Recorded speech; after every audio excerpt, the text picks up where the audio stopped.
Right now, the sun is shining. Look outside and it's just there, the way it's always been, the way you never think about. But if the sun vanished this exact second, not dimmed, not exploded, just gone, you wouldn't notice.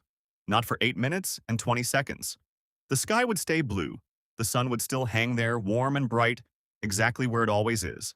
Except it wouldn't actually be there anymore. You'd be looking at a ghost. Here's why. The sun is 93 million miles away, and light is an instant. It travels fast, about 186,000 miles every second, but it still takes time to cross that gap. 8 minutes and 20 seconds to be exact. So the sunlight hitting your skin right now actually left the sun over 8 minutes ago. You are always seeing the sun as it was in the past, never as it is. Which means, if it disappeared, the last 8 minutes of light would keep arriving on schedule, like letters from someone who's already gone. And it's not just the light. The strangest part is what happens to gravity. You'd think that with the sun gone, Earth would immediately go flying off into space. It's the sun's gravity that holds us in orbit after all. But gravity isn't instant either. According to Einstein, changes in gravity travel at exactly the same speed as light. So the sun's pull would keep holding Earth in place for the same 8 minutes and 20 seconds. For those 8 minutes, Earth would keep calmly circling a sun that no longer exists, held in orbit by the memory of a force that's already gone. So let's say it happens. Right now. What would those 8 minutes actually be like? The answer is completely, eerily normal. Birds keep singing, your coffee stays warm, the sky stays that same ordinary blue because the atmosphere is still scattering the sunlight that's still on its way.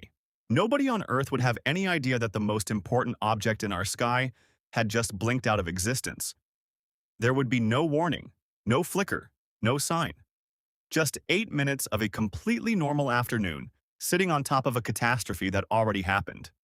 And then, 8 minutes and 20 seconds later, everything changes at once. The sky goes dark, not sunset dark. Total, instant, midday to midnight dark. The sun simply vanishes from the sky, and in the same instant, the gravity holding Earth in orbit disappears too. Our planet, which had been racing around the sun at 67,000 miles per hour, suddenly has nothing holding it in that curve. So it does what any object does when the force holding it stops.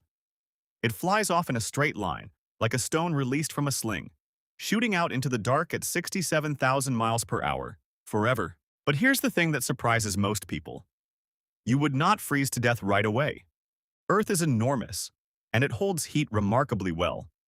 The moment the sun's warmth stops arriving, the surface starts cooling, but slowly. Within the first week, the average temperature would drop below freezing. Within a year, it would fall to around minus 100 degrees. The oceans would begin to ice over from the top down, but the ice itself would act like a blanket, trapping heat underneath. Miles below the frozen surface, the deep oceans would stay liquid for thousands of years, warmed by the heat still leaking out of the Earth's own core. Life on the surface would end quickly, but life in the deep, around the volcanic vents on the ocean floor, that could hold on far longer than you'd ever guess. The plants would go first.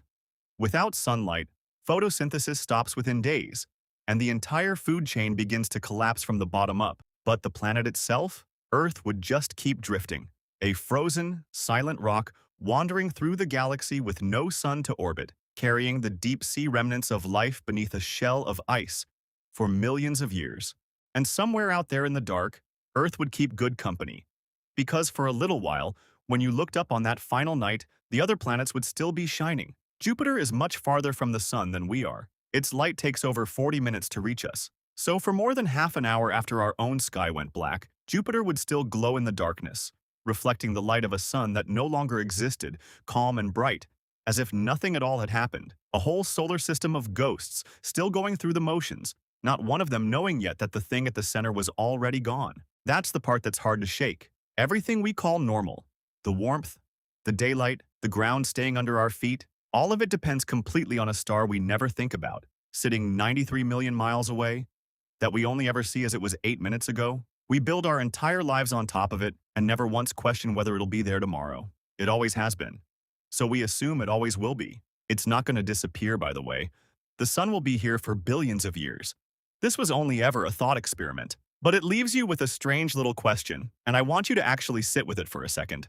If the sun disappeared right now, if you somehow knew, in this exact moment, that it was already gone, and you had 8 minutes of normal sky, normal warmth, normal life left before the dark arrived, what would you do with them?